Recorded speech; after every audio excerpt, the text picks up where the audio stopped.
Irina, was it last year we spoke or the year before? I know we've had I think it was like 2 years before. 2 years ago. Okay. All right. So 2 years ago, we were talking about creativity, and I asked you about your approach to creativity. This year, we're focusing on the themes of presence, emergence, and impact. But let me start by just asking you to see, how has your approach to creativity changed over the last couple of years, or in your coaching work, do you still see creativity in the same way that you did previously? What is your approach at the moment? To be honest, I don't quite remember the exact words I was saying last time. Doesn't matter. It doesn't matter. So just tell me, what's your approach now to creativity? How do you see it?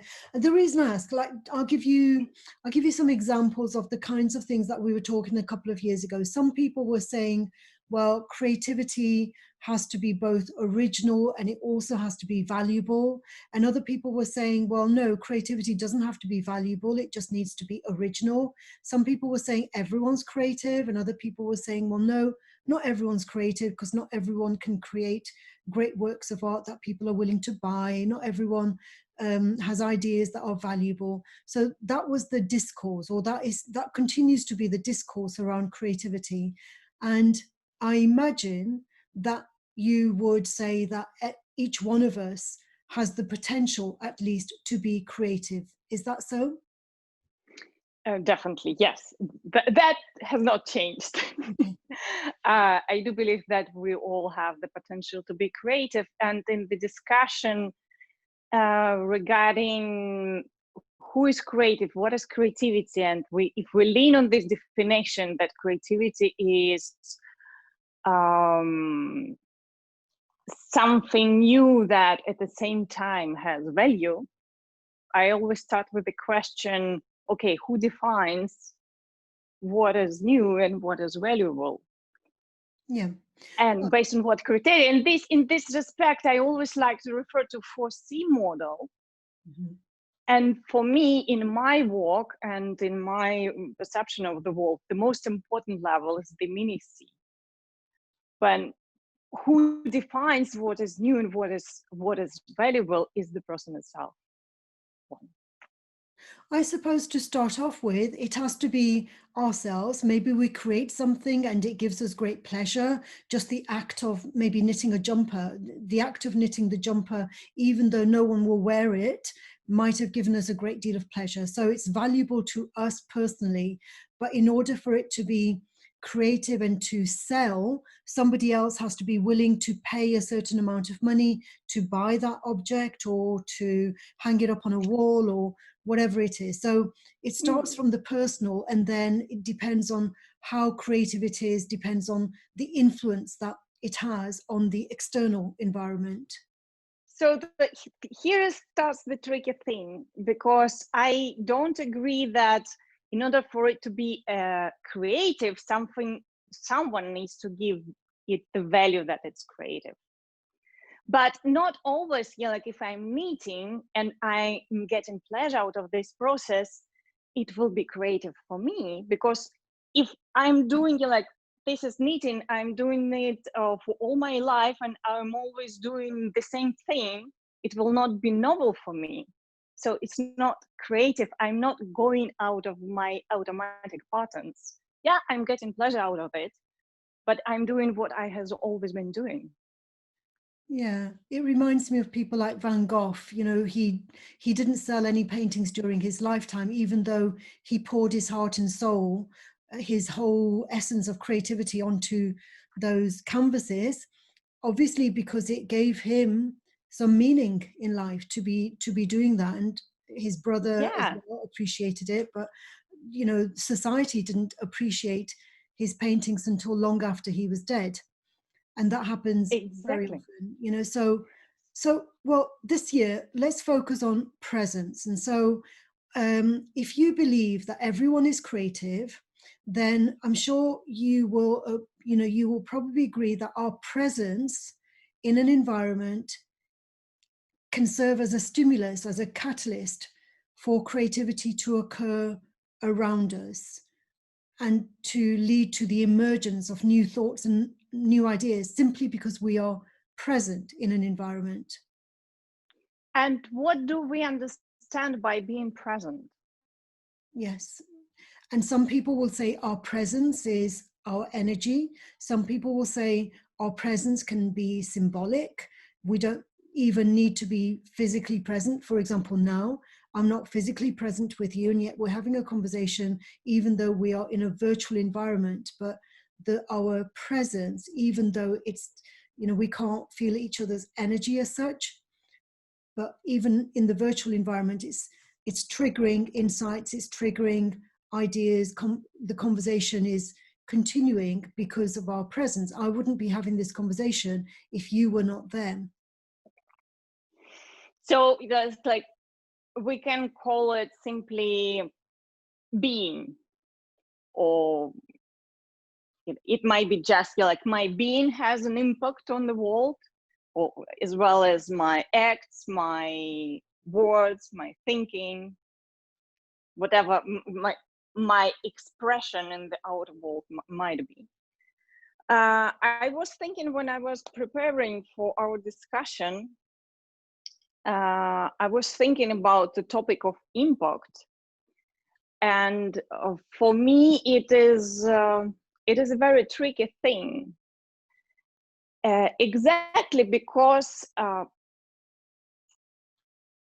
the impact my presence, in the way how you define it now, that my presence might have on the world, I might not be aware of it. Sometimes I might not be aware of it never.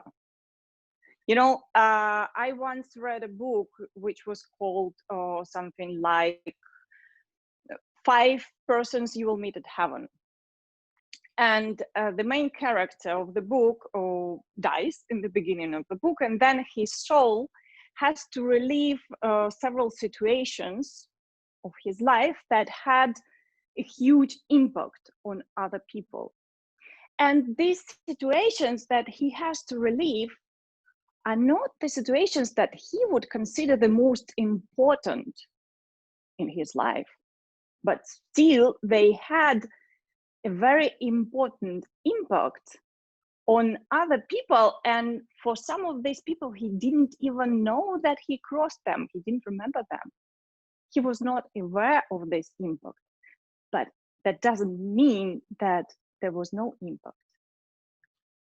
That's right. So and very often that is why, yeah, our intention can be to create a positive impact. That could be our intention, but we could have an adverse impact unknowingly, unwittingly,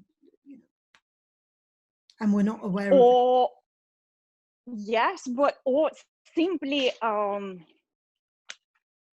we might have a positive impact, but we will never know about it. Even because the person we had the impact on might not even know that the transformation that this person has gone through or is going through was triggered by my presence. It is a very subtle thing. Yes. And I had a thought I wanted to share, but it left. It will catch up. Well, this kind of leads me to, this whole debate about creativity being individual and creativity being collective. Very, very often people try to copyright their ideas and their concepts, thinking that they are the originators. And very often they're not actually the originators. That idea was spurred through lots and lots of other ideas that existed already. And, so we go into this kind of gray area of like, well, is creativity personal? Is it ever personal? Can ideas ever be claimed to be unique to the person who has maybe verbalized them for the first time, but they might have been thought of by thousands already? I totally agree. In terms of the ideas, they're never personal. Because we never know what change of associations in our mind actually has led to the final idea, and what influences of our other people, other ideas, so anything that happened to us in the world has influenced the whole process of this formulation of the idea. But still, you know, like as a coach and creativity trainer, I always say that creativity is first of all a state, and it is an internal state. It is the state of this presence, but here by the presence I mean really, you know, like allowing oneself to be here now, to be aware of your experience in here and now. But at the same time, you need to be deeply connected to yourself and yet open to the world, to its resources, and to the emergence of something novel. And it is still a very internal process. And when we say that creativity is something new that has value, it is actually, we say that it is the combination of two polarities, because the novelty is something that hasn't existed yet, and yet we may appreciate the value of something only based on our previous experience. So we want to bring together two opposite things, and in order for it to grow into something new, we need to allow these polarities to be present in the same field of awareness, mental field, so emotional field, the perceptual field, is two equal things. And this is the process of creation of meaning, and it is absolutely internal process. So I strongly believe that creativity always starts with at the mini-C level, like what is novel and valuable for me. And then if I transform, then the world will transform too. And sometimes it might be the transformation that not what I'm looking for. I think that's an important point. Yeah, that's an important point, because when we talk about emergence is not always intentional. It's not planned. It is never intentional. Just all what we can do is just to allow this magic happens. It's like with this openness, we allow establishing new relationships between these two polarities. We allow ourselves to let emerge new meanings, new perceptions, new understandings. And then in this dance of these changing relationships, out of the sun of the sea, wow, okay, now I see it differently. Now I understand it differently. Now I have the new meaning of everything. And I suppose, and then when we allow the impact of that to change, to transform our presence, then we become different in our presence, and then we behave in a different way because we've been transformed through the impact. So there's that feedback loop, isn't it? Yes, and then when I start feeling myself differently, I begin behaving myself differently, I begin thinking differently and perceive the others and the world in a different manner, even if it's just a little bit. And so, like, the world also begins perceiving me in a different manner. Then my relationship with the world shifts a little bit. And here is the impact on the world. The world starts changing too. I always say, if you want to transform the world, start with yourself.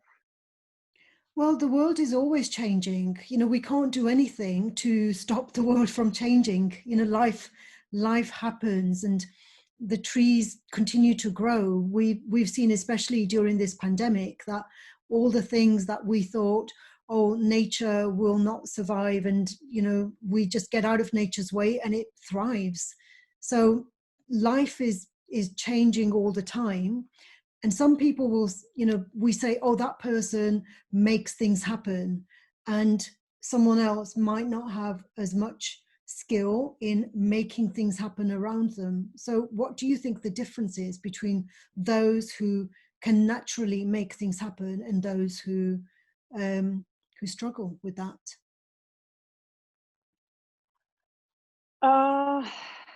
There are a lot of differences.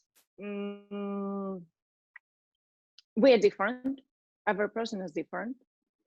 Some person has been born for action, and some person has been born just for being.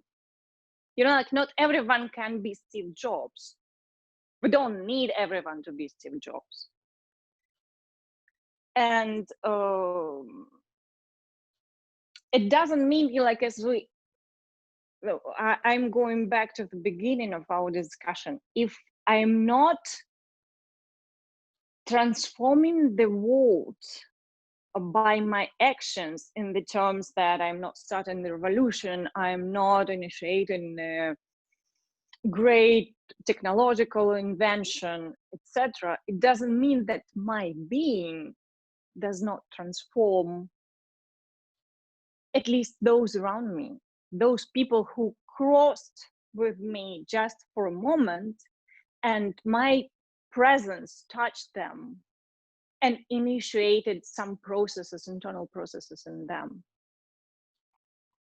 Yeah, that's right. Because as you say, some people, just through their actual being, they don't need to do anything. We can think of numerous examples of people who are unable to work, for example, but they're loved.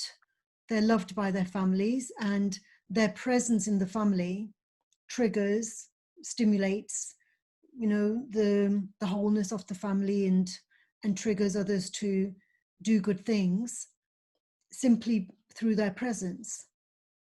Yes, but this presence, that is why I'm talking about the presence as this being present in here and now, because it is different from just following what I has always been doing without being aware of what I'm doing.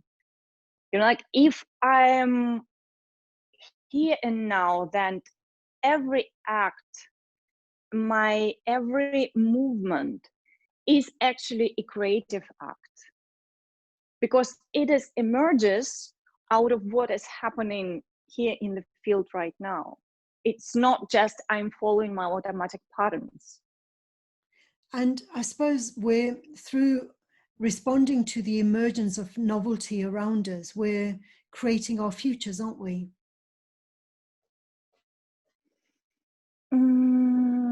Could you repeat your question, please?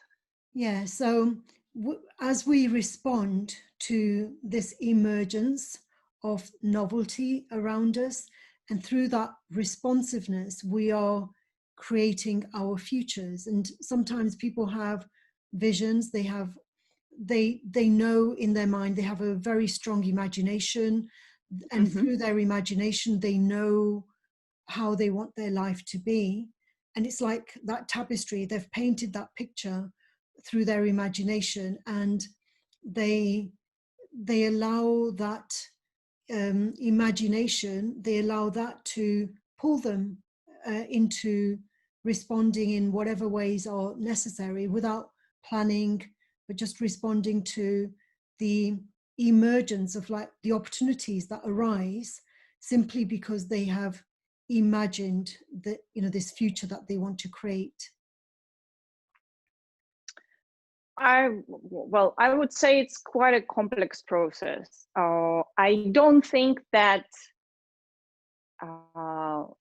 it is enough to simply imagine and then to follow this imagination in order for my future to be what I have imagined. It's more complex than that.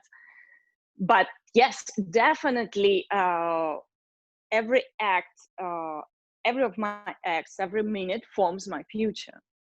That is true. Will it correspond to my imagination or not will depend a lot on how to define it. Let's say my psychological cleansing, let's put it like this, you know, like how well I have walked through all my psychological blocks, dependencies, fears, how well I'm connected to my subconscious, etc. Because very often it might be that I'm imagining something out of fear, and then what will be stronger, my fear that I'm not aware of, or my imagination? Very often the fear will be stronger, and then my future will not look like my imagination in my mind. More often in this case, my imagination will stay here in my mind. It will not get transformed into the physical reality, because it's simply I'm looking for escape from what I'm not aware of, but it's here. And I suppose some people, when they spend so much of their time worrying, what they're imagining is fear-based. You know, their fantasies are fearful fantasies. Their fantasies of anxiety. They're imagining the worst possible case scenario. You know, their imagination is very pessimistic, and so it's fortunate that that also wouldn't necessarily come true, because reality is not entirely based on our imagination, as you point out. Well, it's just, let's say, we're not always aware of everything we're imagining. That is why it seems to us that the reality does not correspond to our imagination. We simply are not aware of all the processes that are going inside us. That is why, you know, like for me, when I'm talking about creativity, the creative process is not separable from the psychological work on, you know, like self-growth, self-development, on the awareness. Because you know, like when we're looking for creative results, normally it's like I have something, I have a goal, I want to achieve something, but there is another thing that holds me back, you know, like something that I perceive as a problem or as an obstacle. So like here comes the polarity. I want something, but something is holding me back. But this, what is holding me back, is very often is hidden inside me. And what I see is just my perception in the world, what I perceive as an obstacle, but the real obstacle is inside me and I'm not aware of it. So I will not be able to go out of my fixed pattern, to go out of the box and to be creative and to find a creative solution, to act creatively, until I identify what is really holding me back. And again, it is an internal process. No one can tell me, you know, like, okay, I can go to a psychologist and he can give me an expert advice, but until I get aware myself of what is going on, I will not be able to change. So, Irina, to sum up then, for you, what is the relationship then between presence, emergence, and impact, if any?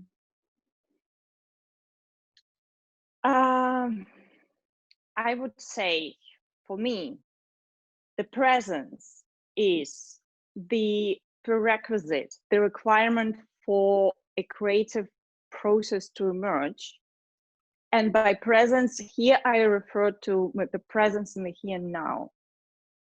If I'm present, if I'm connected to myself and open to the world, then I can allow the emergence of something new if I let myself just to keep the new relationship between something what I consider two polarities. Then it initiates the transformational process in me, and my transformational process in me has the impact on the external world. Okay, brilliant. As you speak, you remind me of alchemy. You remind me of like alchemists and magicians who Well, it's creative processes and alchemical process, totally. Yeah. Okay, well, thank you very much, Irina. It's been a pleasure speaking with you. Thank you. Okay, bye for now. Equally, bye. Bye-bye.